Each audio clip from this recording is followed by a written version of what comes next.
Hello everyone, be a learner my channel, इसमें आप सबका स्वागत है। आज मैं आप सबके साथ सीडीपी जो सीटेट से रिलेटेड है उसके कुछ क्वेश्चन शेयर कर रही हूँ। इससे पहले मैंने आपके साथ कुछ वीडियो शेयर की हुई हैं, तो चैनल को लाइक और सब्सक्राइब करना बिल्कुल भी ना भूलें। तो आइए शुरू करते हैं। बुद्धि परीक्षण वे बुद्धि परीक्षण है जिनमें अमूर्त चित्रों, निर्जीव पदार्थों, ज्यामितीय चित्रों आदि का प्रयोग होता है। शाब्दिक, व्यक्तिगत, आठ शाब्दिक, सामयिक। तो ऑप्शन सी है वो करेक्ट है। अशाब्दिक जो चित्र है उनका प्रयोग होता है। शिक्षार्थियों के जो आकलन है उसका प्रयोजन नहीं है। क्या प्रयोजन नहीं है शिक्षार्थियों के आकलन का? शिक्षार्थियों के व्यक्तिगत के सभी पक्षों को जांचना, शिक्षार्थियों की जो प्रगति है उसको अभिलेखित करना, स्वयं आकलन के माध्यम से शिक्षार्थियों को अधिगम जो प्रक्रिया है उसमें शामिल करना, शिक्षक शिक्षार्थी के मध्य सहयोगात्मक कार्यकलाप के प्रयास को धीमा करना। तो ऑप्शन डी है वही करेक्ट है। शिक्षक और शिक्षार्थी के जो मध्य सहयोगात्मक जो कार्यकलाप है उसका जो प्रयास है उसको धीमा करना। यदि सीखने वाले में सीखने की डैश का अभाव होगा तो सीखना कठिन हो जाता है। किस चीज़ का अभाव होगा? अभिप्रेरणा का, तत्परता का, अभिवृत्ति का, या सभी का? जो सभी चीज़ें हैं उन सब का यदि अभाव होगा तो वह जो सीखना है उसका गति कठिन हो जाएगी। डैश के फलस्वरूप बालकों में होने वाले विभिन्न प्रकार के जो परिवर्तन हैं उनको न तो प्रत्यक्ष रूप से देखा जा सकता है और न ही मापा जा सकता है।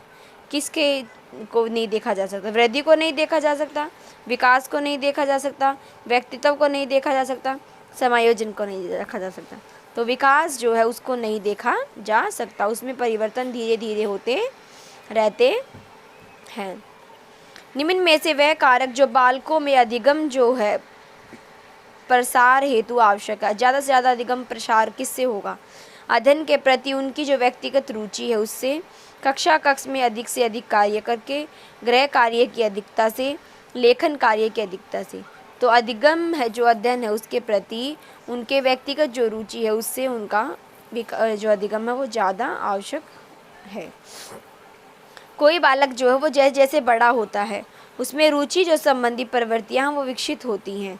कैसे होती है? अनेक रूप में, निश्चित रूप में, गुणात्मक दृष्टि से, किसी से नहीं। तो बी ऑप्शन करेक्ट है, निश्चित रूप से। अमूर्त जो वस्तु हैं उनके विषय में बच्चा कब सोचना प्रारंभ करता है? पूर्व बाल्यावस्था में, बाल्यावस्था में, पूर्व किशोरावस्था में, किशोरावस्था में।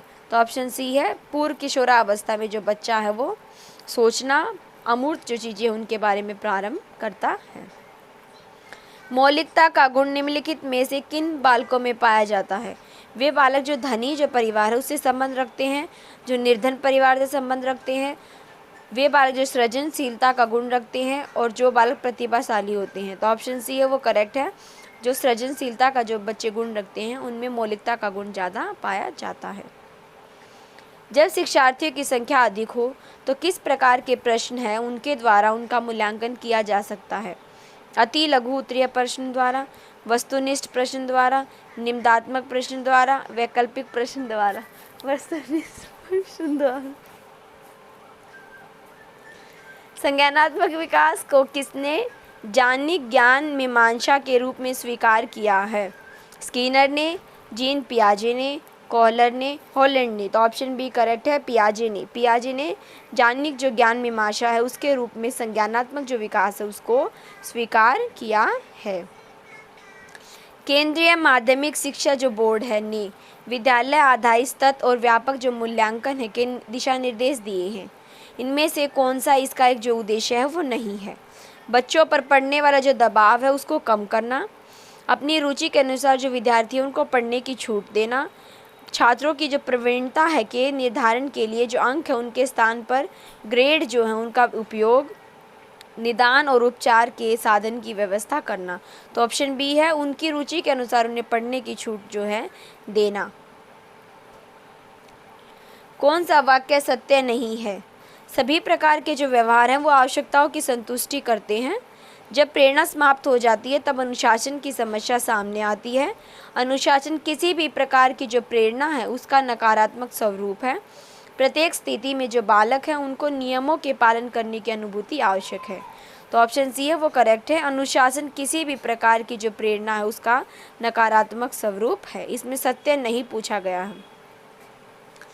बच्चों के व्यक्तिगत जो विकास है उसके लिए शिक्षा से संबंधित किस तथ्य पर एक शिक्षक को ध्यान नहीं देना चाहिए? रचनात्मक जो कुशलता है उसका विकास करना, नैतिक जो मूल्य हैं उनके भाव को जागृत करना, उन्हें प्राप्त जो है स्नेह प्रदान नहीं करना, बच्चों के व्यक्तित्व को मान्यता ना देना। तो ऑप्शन डी है वो मान्यता ना देना। सब चीज़ों को मान्यता देना आवश्यक है, व्यक्तित्व को भी, नहीं तो बच्चे का विकास नहीं हो सकता। एक बालक कक्षा में दी गई जो अनुक्रिया हैं उनको तेजी से सीख जाता है, इसका क्या कारण हो सकता है? बालक की तेज बुद्धि, बालक की सुनने की जो क्षमता है वो, बालक की तेज नज़र, बालक की क्षीण बुद्धि लब्धि। तो ऑप्शन इसमें से जो है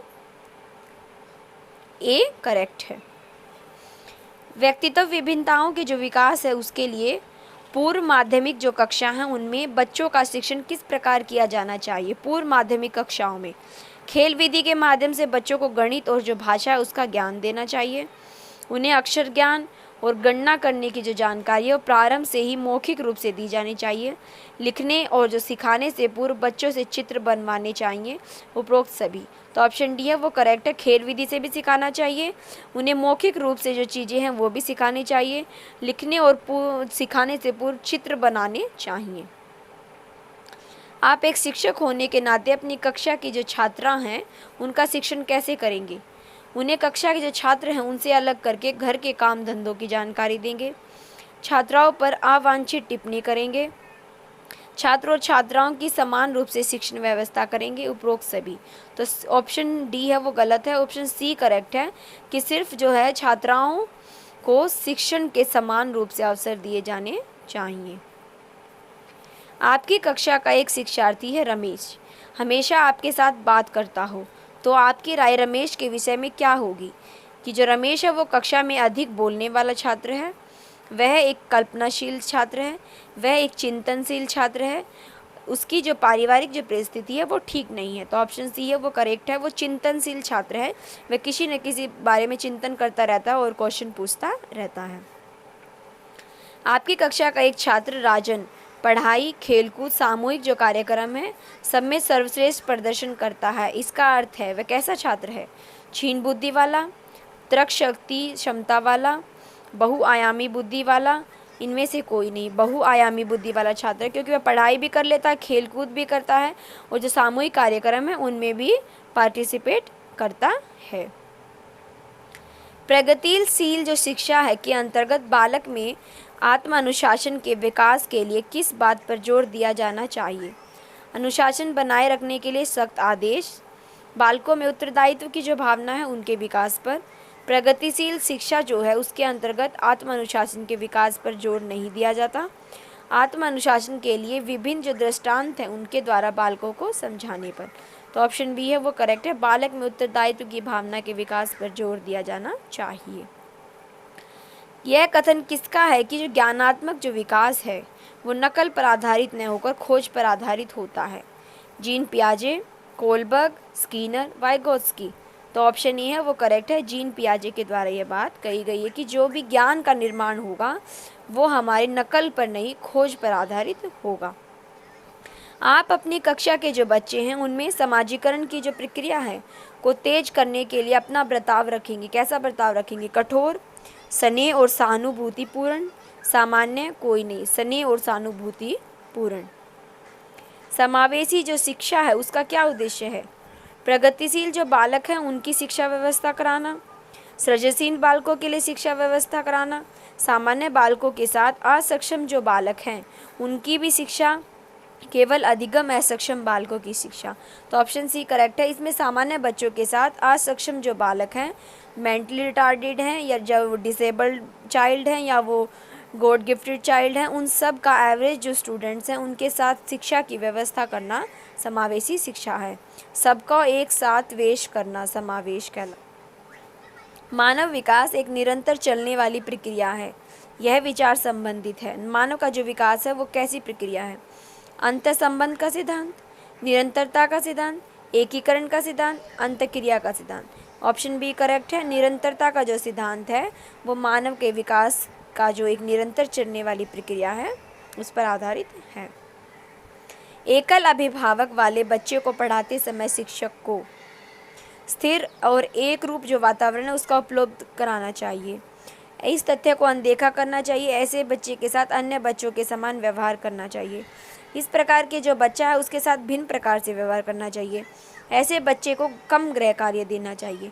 तो ऑप्शन बी करेक्ट है। उसके साथ कुछ अलग न करके ना ही इस तथ्य को ज़्यादा देखना चाहिए, समान व्यवहार करना चाहिए, उसे अन्य बच्चों के समान ही ट्रीट करना चाहिए। प्रतिभाशाली जो बच्चे हैं उनके संदर्भ में संवर्धन का क्या अर्थ है?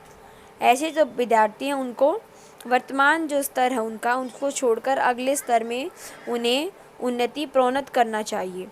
आकलन की प्रक्रिया का संवर्धन करना चाहिए। शैक्षणिक जो गतिविधि है उनके संपादन में संवर्धन करना चाहिए। सह शैक्षणिक, तो ऑप्शन ए है वो करेक्ट है। उनका जो वर्तमान जो स्तर है उसको अगले स्तर में प्रोन्नत करना चाहिए। एक बच्चा 100 को वाज पढ़ता है तो उसमें कौन सी जो चीज़ है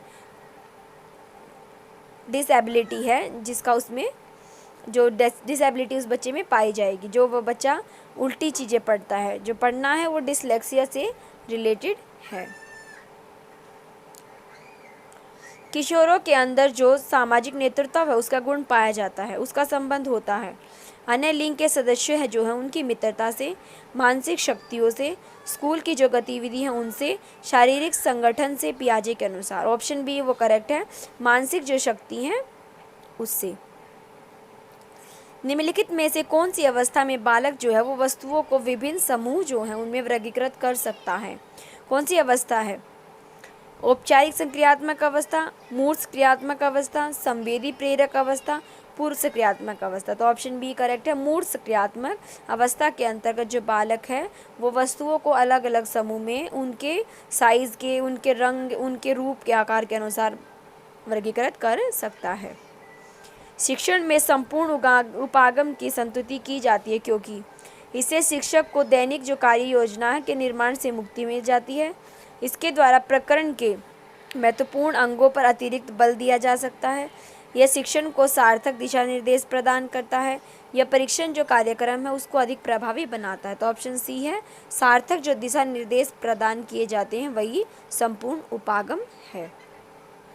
बुद्धि की व्यक्तिगत जो परीक्षा है उसका गुण नहीं है, इसमें केवल अनुभवी जो व्यक्ति हैं उन्हें लिया जा सकता है।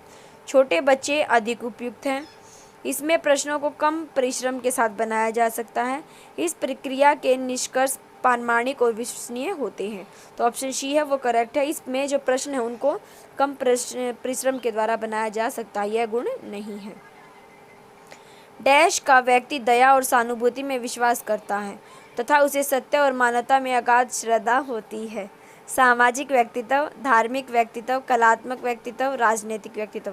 तो ऑप्शन ए करेक्ट है। सामाजिक जो व्यक्तित्व अगर वाला बच्चा होगा उसमें दया और सहानुभूति अवश्य पाई जाएगी।